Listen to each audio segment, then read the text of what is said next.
На эстраде трио флюгельгарниста Германа Лукьянова. О Лукьянове сейчас много говорят. Он является предметом споров. Некоторые считают его вознесенским русского джаза. Некоторые считают вознесенским русского джаза, может быть, скорее Хлебников.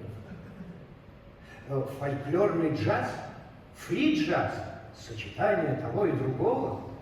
Может быть, еще какой-нибудь термин? Терминологический соблазн понятен, но не так-то легко втиснуть талант в какую-нибудь классификацию.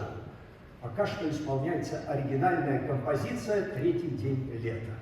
И это, конечно, именно третий день лета. Не второй и не четвертый. Первые 2 дня прошли с жарой и ливнями, наступил третий день, очень ветреный, в легком порывистом кружении облаков и назойливого тополиного пуха. Тот день, когда некто в синем костюме, внешне спокойный, в неясном смятении прошел по поселку, заглядывая на веранды, кого-то разыскивая, не находя, продолжая поиски, удивляясь, пока не побежал с набитым ветром и ртом, и день кончился. Позднее, уже на Московском джазовом фестивале, Лукьянов вновь исполнил эту пьесу, и оказалось, что она называется не «Третий день лета», а «Третий день ветер».